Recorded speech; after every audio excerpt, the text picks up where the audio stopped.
जनों को मैं चरण स्पर्श करता हूँ। यज्ञपति बने और परीक्षित बने आदरणीय चाचा जी को भी मैं चरण स्पर्श करता हूँ। पीछे बैठे मेरे सारे बड़े बुजुर्गों को मैं चरण स्पर्श करता हूँ। कुछ के चरणों को छूने का सौभाग्य मुझे प्राप्त हो गया और कुछ के चरण वंदन मैं नहीं कर पाया हूँ। मेरे यहाँ से ही हाथ जोड़ के मैं आपका चरण वंदन करता हूँ। मेरे चरण स्पर्श स्वीकार करिए। और जिनके आशीर्वाद से मैं इस विधानसभा का प्रतिनिधित्व करने के लायक बना हूँ, जिनके आशीर्वाद से इस विधानसभा का काम करने का, सेवा करने के लायक बना हूँ, जिनके आशीर्वाद से मैं जिसराना की आवाज विधानसभा में ले जाने के लायक बना हूँ, मैं अपनी सारी माताओं और बहनों को मैं एक बार नहीं 100 बार चरण छूता हूँ, चरण वंदन करता हूँ। ये मेरा सौभाग्य है कि मुझे भागवत में आज आने का मौका मिला है। पहले से ही निमंत्रण आ गया था, मैं परसों भी आना चाहता था, लेकिन कहते हैं कि भगवान जब बुलाते हैं तभी पहुंच पाते हैं।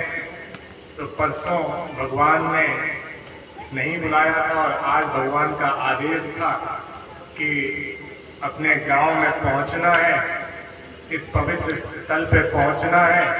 तो आज भगवान की कृपा से ये सौभाग्य मुझे प्राप्त हुआ है। मैं सारे आयोजनकर्ताओं को उनके चरण छू के बहुत बहुत धन्यवाद देता हूँ कि उन्होंने मुझे इस लायक समझा कि इस भागवत में आने का मौका दिया,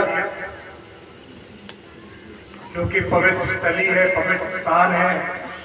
मैं भगवान से भी ये प्रार्थना करता हूँ कि यहाँ पर उपस्थित जितनी मेरी बहनें और बच्चे यहाँ पर जो है जो शिक्षा ग्रहण कर रहे हैं, भगवान इनको ऐसा आशीर्वाद दे, ऐसा पुण्य प्रताप दे इस भगवत महापुराण की कथा सुनने के बाद कि इनका मन शिक्षा और पढ़ाई में लगे और ये पढ़ाई में ऐसे टॉप करें, शिक्षा में ऐसा नाम रोशन करें कि आगे चल के ये हमारी तहसील का नाम प्रदेश और देश और पूरी दुनिया में रोशन करे। तो जैसे अधिकारी बने कि जब हम लोग किसी काम के लिए अधिकारियों के पास जाएं तो पता चले ये तो अपने नगला मेवा के अधिकारी बैठे हैं और अपना काम तुरंत हो जाए। तो मैं भगवान से प्रार्थना करता हूँ कि सारे बच्चों का मन पढ़ाई में लगाएं और जिन्होंने शिक्षा पूरी कर ली है, मैं भगवान से प्रार्थना करता हूँ कि सरकार को ऐसी सद्बुद्धि दे कि ये रोजगार में अपना ध्यान दे, जिससे कि ऐसे रोजगार निकले कि घर घर नौजवानों को रोजगार मिल जाए। ऐसी भगवान से मैं प्रार्थना करता हूँ। अभी अभी इलेक्शन भी खत्म हुआ है। इलेक्शन पर भी आप लोगों ने मुझे जो आशीर्वाद दिया, मैं आपके आशीर्वाद के लिए आपको फिर से आपके चरण छू के आपको धन्यवाद देता हूं। अपने सारे नौजवान भाइयों का अभिनंदन करता हूं, दिन रात मेहनत करने के लिए उनको धन्यवाद देता हूं, मेरे साथ खून पसीना बहाने के लिए मैं धन्यवाद देता हूं और मुझे वोट देने के लिए धन्यवाद देता हूं और आखिरी दिन पत्थर चलाने के लिए भी धन्यवाद देता हूं। आपका विधायक वोट से ही नहीं बना है, आपका विधायक पत्थर से भी बना है। तो वोटों के लिए और पत्थर दोनों के लिए आपका धन्यवाद, क्योंकि आपने नेताजी मुलायम सिंह जी की सम्मान रख लिया, आपने आदरणीय अखिलेश जी का सम्मान रख लिया, आपने अपनी समाजवादी पार्टी का सम्मान रख लिया, आपने अपने इस बेटे और भाई को इस लायक बना दिया कि आपकी कुछ सेवा कर पाए। और ज्यादातर लोगों को मैं जानता हूं, लेकिन तो भी मैं आपका घर का होने के नाते, आपका भाई होने के नाते, आपका बेटा होने के नाते आपसे ये कहता हुआ जा रहा हूं कि मैं तो पेड़त ही रहता हूं, रोज सुबह 10 बजे तक बैठता हूं, फिर क्षेत्र में निकल जाता हूं। मेरे लायक कहीं भी कोई काम हो, कहीं लेटर पैड की जरूरत पड़े, कहीं सिफारिश की जरूरत पड़े, कहीं किसी कुछ कहना हो, फोन पे कहलवाना हो, साथ ले चलना हो, मैं रोज करता हूँ काम, लेकिन आपको इसलिए कह जा रहा हूँ कि कोई भी संकोच मत करना। पेड़त भी आपका घर है, नगला मेवा और पेड़त में कोई अंतर नहीं है।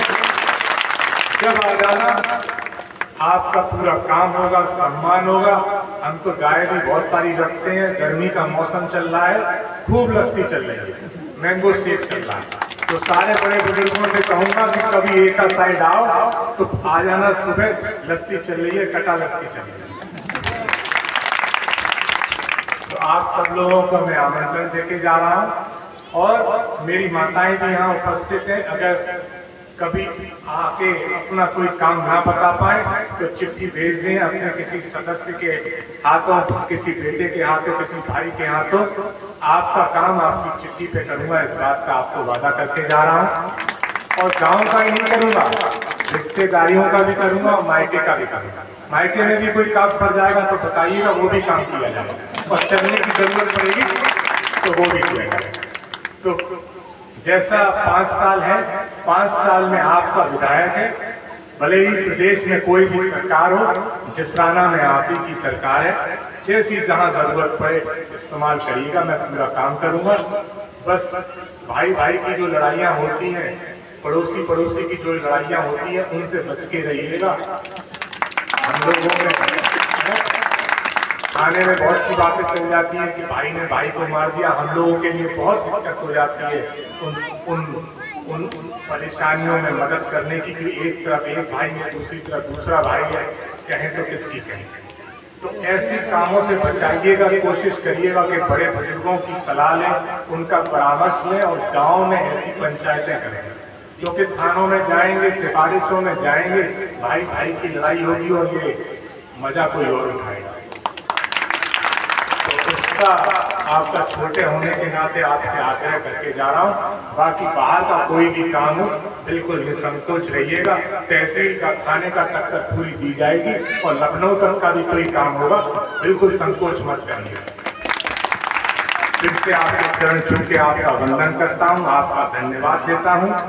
आपको सारे आपके प्यार के लिए, सम्मान के लिए, आशीर्वाद के लिए धन्यवाद देता हूँ। आचार्य जी को समय देने के लिए बहुत बहुत धन्यवाद देता हूँ। भगवान श्री कृष्ण जी मक्खन चुरा लेते थे, हम जैसे छोटे लोग समय चुरा लेते हैं आचार्य जी को, तो हम उनके समय चुराने के लिए उनसे माफी मांगते हैं। फिर से आपको बहुत बहुत धन्यवाद देते हैं, चरण वंदन करते हैं। जय श्री कृष्ण।